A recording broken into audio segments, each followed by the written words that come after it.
How to build your own receiver pack. Now, if you fly gas or glow plug, nitro as some people prefer to call it, then you'll need a battery pack that will provide your receiver and servos with electricity. Most electric flyers use a BEC or a UBEC to tap into the power in the LiPo battery to provide the necessary energy for their receiver and servos. But if you've got some kind of internal combustion engine or a glider, then you will need some kind of battery pack. And the choice of that battery pack is very important, especially with our 2.4 gigahertz radio systems.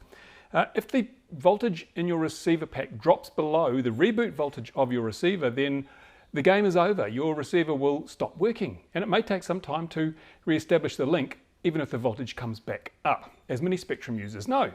So what I'm going to do today is show you how to build your own very, very good receiver pack from 2 A123 cells, which can be had for as little as $8 a piece. So we can build an entire receiver pack, probably for under $20, and that will be superior to any nickel metal or NiCad packs that usually cost more than that. So I'll show you what you need. Obviously we're going to need the batteries, 2 A123 cells. You can get these from places like Hobby King and a number of other sources on the internet. Make sure they are A123s and not just generic LiFePO4 cells, because A123s have nanotechnology that give a much greater current capability. They won't sag if one of your servos jams or you happen to be doing snap rolls and all your high torque digital servos are working at once. These are really good battery technology. You're going to need a soldering iron, or if you live in North America, you will need a soldering iron, because you don't pronounce the L. Why don't you pronounce the L? Anyway, I will use the words soldering and soldering interchangeably throughout this video so that everyone will feel happy and everyone will feel aggrieved at the same time. You're also going to need some solder or solder. Of course, leaded solder is best. Lead-free, it's not as good. It just keeps all the hippies happy that there's no lead in the environment. But if you can get leaded solder, 6040 leaded rosin cord solder, that's what you want. You're also going to need some wire cutters, some nice sharp little wire cutters. And you'll either need a pigtail, a servo pigtail, or a short servo extension that you can cut one end off, and that'll be the female end you'll cut off, or is it the male? I don't know. It's the end that the other plug slides into anyway. You'll know the one. Leave a servo type lead on that end, and that will be the thing that connects your receiver battery pack to your switch harness or your receiver. You're also going to need some tape. This is just some fiberglass reinforced tape. Anyone that flies electric will have a few rolls of this and tape just to hold the cells together, and a little bit of glue, because I like to glue the cells together too. You can use epoxy and mix it up on a board like this, or you can use a few drops of CA to hold the cells together so they don't move around. Also a little bit of heat shrink that we can use just over the wires so that they don't stress where they come out of the other piece of heat shrink. And look at this, that's a big piece of heat shrink, isn't it? See that? This is a very thin heat shrink, it's very light. We use this to basically cover up the ends of the cells so we don't accidentally get short circuits when we thrust our battery pack around inside our model. I got this from Radical RC. You'll see the links on the webpage, and this is very good. You can buy this, it's quite cheap. You can buy big long lengths of it, all different sizes. If you go to Radical RC, you'll find they have a webpage which describes which type or which size of heat shrink you need for any particular size of battery. Now this is just a little bit large, but it's all I've got left because we've been making lots of battery packs. So I'll show you how this works. And of course you're going to need, having said that you've got heat shrink, going to need a heat gun to shrink the heat shrink so that it envelops the battery and keeps everything safe and free from short circuits. So now let's get on with the task of making this receiver pack. First thing we'll do is take the batteries out of their wrappers. You'll notice that these have got A123 written on them. These are genuine A123 cells. And that's always good because you can get some cheaper cells from China that are not quite as good. They cost a little bit less, not a lot less actually, but they're not as good. Now, it comes with a whole lot of instructions which you can read if you like. I've read them before. And you'll notice that these cells have tabs on them. There's a tab at this end and a tab at that end, so that they're easy to solder to. You can get some A123 cells that just have flat ends. Very difficult to solder to without damaging the cell. So you get the tabbed ones, and I got these from Hobby King, but there are other sources. One thing you can also do is pre-charge these. If you charge both of the cells before you make it into a battery pack, then you will find that you don't have to worry about balancing for a long, long time. And speaking of balance, I also have here a balance lead adapter. So that will enable us to balance charge our pack if we want to. Now, I don't usually bother with balance leads on these little packs because they don't seem to need it in my experience. I mean, DeWalt use these cells in drills and they have no balancing at all and they really thrash them and they work extremely well. But I'm going to show you how to add a balance lead because I know some people will want a balance lead. This one, I got a pack of 5, I think it was from highmodel.com. Links on the webpage so you can see where to get this stuff. And no, I don't get a commission. This is not an affiliate thing. I'm just telling you where I go to get my stuff. Right, what I'm going to do now is I'm going to tin these little tabs, bend them out just a little bit, and I'm going to tin them with some solder so it's going to be easy for me to solder the wires on later when I get to that stage. Easy to tin them while the battery is not actually joined together. Here we go. And the key with soldering is to be quick. Nice hot iron and solder very quickly, or solder very quickly, so you don't overheat the battery. This is plated, so the solder takes very nicely to it, very quickly. Nice and simple. Don't short these out, obviously, because otherwise all the magic smoke will come out and you'll probably be most unhappy. So I'll do this one as well.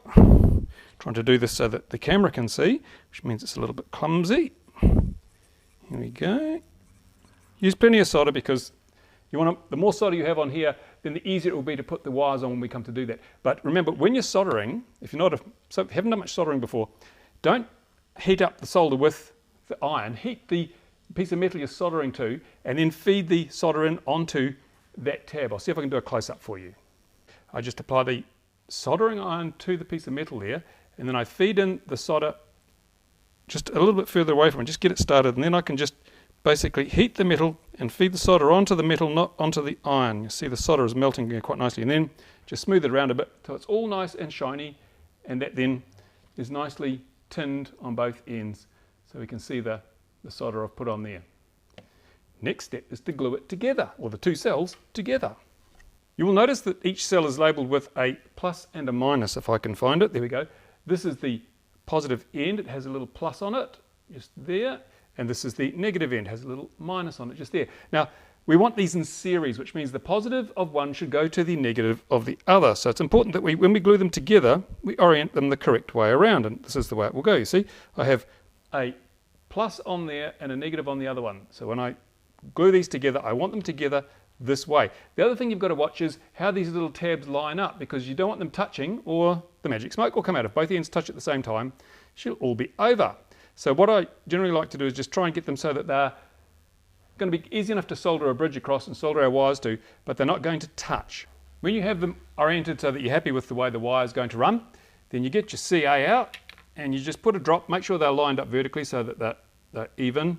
Just put a drop of CA, or if you're using epoxy, you can use epoxy. Use hot glue, whatever you want on here. And what I've done is I put some plastic underneath so it doesn't stick it to the bench, because don't ask me how I know, it's good to have plastic there. I don't want to have to tell you. Bit of kicker just to set it off, because this is Hobby King CA and it's actually quite slow to kick off, even the thin stuff. So a bit of kicker always helps. So we'll just let that go until it's kicked. And that's it. The cells are now glued together. But I don't like to rely solely on the glue because this is just a thin plastic coating on the cells. And what can happen is this can tear and then the cells can float around a bit. So it's where our tape comes in. And what we need to do is put a layer of tape just around the middle will do, just to hold them together so that it's not going to tear apart and rip the insulation around the cells. So here's some fiberglass reinforced tape. I'll just put that around just the middle is as good a place as any. Try to get it nice and straight so it looks nice. Just 1 and a bit turns will probably go around there quite happily. There we go. So now this is nicely held together. It's not going to come apart in a hurry, and that's important because if the cells do become loose, then they can put stress on the wires and then your battery pack may fail in mid-air, which is not a good thing at all. Now you're going to need a short length of wire, a little bit of silicon wire. Silicon insulation is good. You can use anything, but I've just got an offcut from a JST connector that I put on something else. And here's my solder. Let me get my solder over here. I just tin the end of this wire so that we've got, makes it easy to, and 3 hands are always handy when you're doing this, but you can get by with 2. There you go, you see that wire's nicely tinned so it will easily solder onto the other piece. Just make it long enough, doesn't have to be any longer than long enough, but a bit of slack in it just in case the cells do come apart. Cut the other end off, tin that as well. There we go.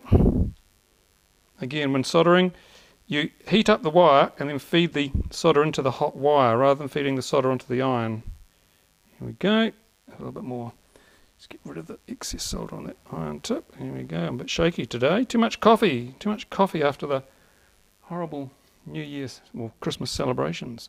So here we go. What you can do here actually is you can put a bit of heat shrink on here if you want to. I'm not going to bother on this because I'm going to have heat shrink covering the whole thing, but you can put heat shrink on that if you want to, just to reinforce where the wire goes. Now here I don't use any solder, you notice? I'm just heating it up, and the solder I've already applied, oops, oh, I really am shaky today, is enough for this to just sort of flow together. Here we go, just heating it up, letting the solder, the tinning I put on the wire and the tinning I put on the tab flow together. Now the first one I did it wasn't very good, so I'm going to do that again. In fact, I'll add a bit of solder because I stuffed it up a bit. Here we go. Right. And I'm still a bit shaky. There we go. So now we have that soldered across there. That's basically seriesing, we're putting our battery, our cells in series. So now we have two cells in series. At this end, on one side we have positive on there, and negative on here. So now we just need to connect our servo pigtail up. And here it is. Here's the lead I was talking about earlier. Now, this is an extension, so it's got two ends. I'm just going to take my side cutters, and the end, you see that's the end that this bit plugs into. See how that plugs into there?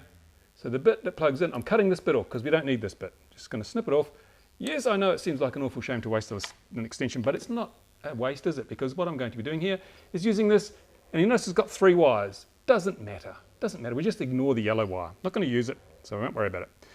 Now at this stage I should mention that don't let anything cross these two contacts here because we have the full voltage of the battery and a lot of current in these A123s.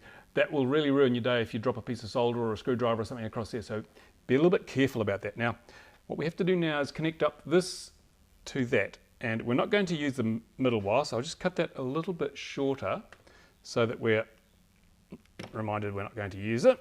And we'll need a couple of lengths of heat shrink tubing. I've got some here. Now these are just big enough, as you can see, to slip over that, and I've got red as well, so I can tell positive from negative, and I know what I'm doing. And also, because I'm going to be adding this balance lead on this one to show you how it's done, we also need to connect the red and the black to positive and negative, and the white goes down to the bottom here where the two cells join. That enables us to balance the cells if we want to. So now I need to tin the wires on the balance lead so that they'll solder on more easily.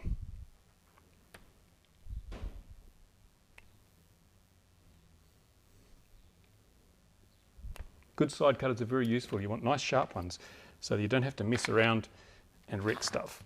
Now remember, I'm moving the battery out of the way because I don't want to short it out with a piece of solder accidentally, because of course I normally would have that battery fully charged and therefore there'd be a lot of power in there. So a quick tin of these, be generous because you're going to sweat these onto the other terminal without adding extra solder, whatever, depending on where you come from. Here we go. I might add also, I'm not wearing my glasses at the moment, which doesn't help because I'm old and I need glasses. Right, the first thing I'm going to do is actually hook this up to either of these on the bottom. This is the center balance lead. Now what I'm going to do, actually, I'll tell a lie. First of all, I'm going to put a piece of heat shrink, excuse me while I reach over here for a piece of heat shrink. A piece of heat shrink on the balance lead here like this, so the wires don't get too pulled apart. This will keep the wires together. Fit them all through here, like so. All right. That's just so that once I've got that thing, I can pull this down and heat it, and then the wires will stay together all the way. I won't put too much pressure on these leads up here. You'll see what I mean in a minute when I've done that. So here we go. We're going to solder this onto either of these connections at the bottom. Again, no extra solder required. We've tinned it all, so to just heat it up, and it just flows together like that. There we go. It's all soldered, nice and strong. No dramas. Now, we have to remember to make a note of the polarities. We don't want to hook the red wire up to the negative because that is silly. So now I'm going to hook up the red wire to the positive, which is here, and I'm also hooking up the red wire from our little servo lead to the positive as well. But I haven't tinned these yet, have I? So here we go again. Tinning again. Remember, if you're not too confident with all this soldering stuff, Just have a practice on some scrap bits of wire around. It won't hurt, and you'll get some valuable skills that you'll find very useful in many different parts of the hobby. Shaky hands. I don't know. Okay. A little bit more on there again, as we want this all to flow together very nicely. Right. Just double checking. This is the positive. That is the positive. And of course, we have to put our heat shrink on here first. Always remember to do that. Nothing worse than getting it all soldered up and realizing, oh, I didn't put the heat shrink on, because that's no fun for anybody. Here we go. Right. Now, position this. This is where you need the extra hands again. And it's not in a good angle for the camera, but don't worry. And then we just heat it up and it all flows together. Ta-da! That's not a very good solder joint actually. I didn't use enough solder. I'm being a bit of a Scrooge after Christmas here. So I'm going to add a bit more solder to this, just to make sure it's all nice, and just a bit on the other side there. Right. Here we go. Beautifully done that, beautifully done.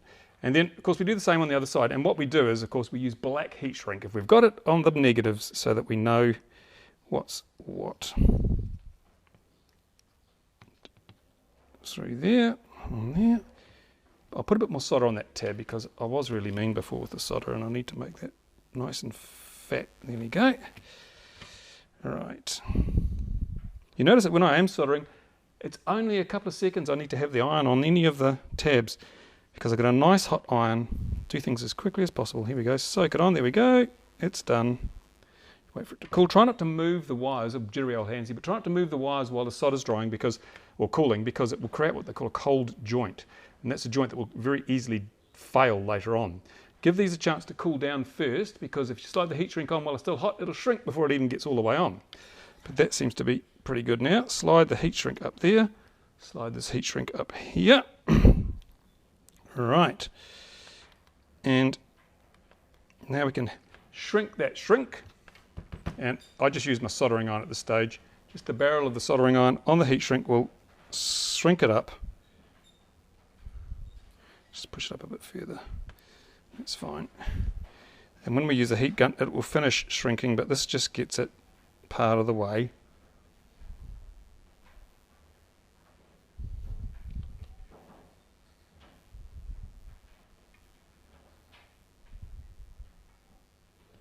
Right, so what we have now looks like a bit of a mess, but the important wires, the ones that go off to your switch or your receiver, are nicely secured. The vibration isn't going to affect them because we've got this lead here, and the balance jack is nicely sorted there. I should have actually put another piece of heat shrink on to hold this together, but I didn't, so never mind. Here we go. Now what we have to do is, of course, slide this piece of heat shrink down like so, and give that a bit of a heat up. That will just stop that. We'll take a bit of the stress off some of those wires. There we go. Heat that up with the barrel of the soldering iron. So it all shrinks down, holds everything in place. Right, now, so all the soldering is done, but at the moment, this is actually quite good. There's quite a bit of protection from excess strain on here, but I'm going to put a bit of tape around here, a bit more of this tape, because I want maximum strain relief, so that if this gets pulled, it's not going to pull the wires off the battery. So we go back to our fancy tape, our glass reinforced tape, and we just put a bit around there to provide what we call strain relief. And to do that, you can just run one wire up, one wire down. No. So now I'm just going to put a bit on here to provide some strain relief. And I'll put that round the terminals here. Pull this very tight so that it's providing good relief of the strain that may come on here if accidentally the wires on the battery get pulled. There you go. So now, pulling on here is not putting any pressure on these terminals. It's all been taken by the tape. That's excellent. You can also do the same at the bottom piece if you want. And remember, this also means that if the cells try to break loose, they can't. Here we go. Put a bit around here.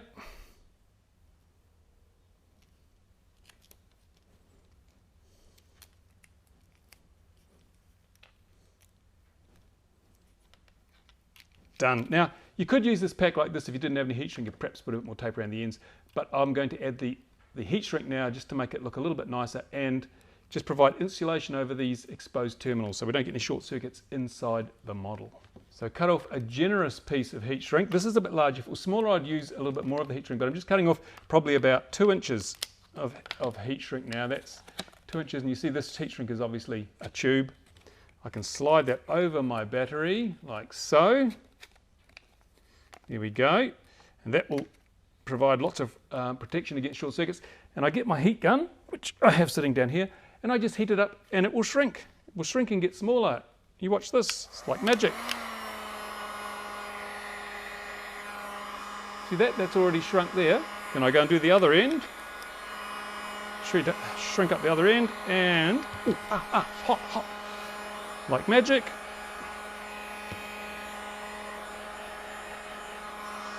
Done. There is our, still a bit hot. There is our homemade A123 battery pack, which is electrically and physically tough.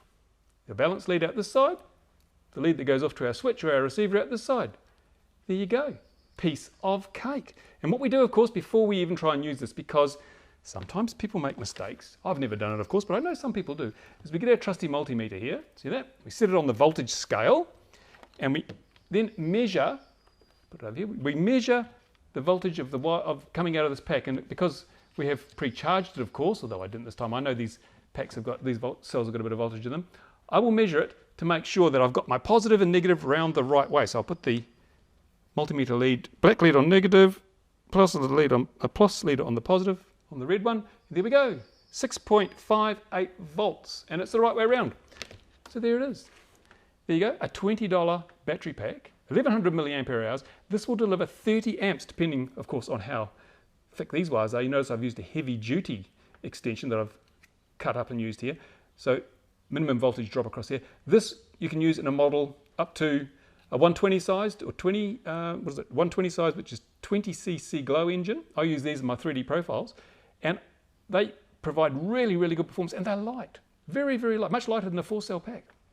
You can recharge it from flat in 15 minutes with the right charge. You can charge them at 4C. And you can run them fully flat, and it doesn't matter. You don't ruin them. Not like a lipo. When you run a lipo flat, that's the end of it. It's stuffed. These things, you can run them flat, just charge them up, and away they go again. Bulletproof. A123. Do it yourself, save a fortune, and maybe even save a model. Now, if you've got any comments on this video, if you want to comment about the way I pronounce solder or solder, then you can do it on the bottom of this video, or you can go to the rcmodelreviews.com website and go to the forums where I have set up a topic to discuss this little DIY project. Any questions, any concerns, just ask me and I'll do my best to explain the bits that I may have glossed over in my haste to make this video. Thank you for watching. Look out for more DIY videos from RC Model Reviews. If you're not a subscriber, then do subscribe, because you may miss something that you would otherwise find very useful. So that's it for now. I'm looking forward to 2011, bring you a lot more videos, a lot more articles, a lot more reviews. Thanks for watching.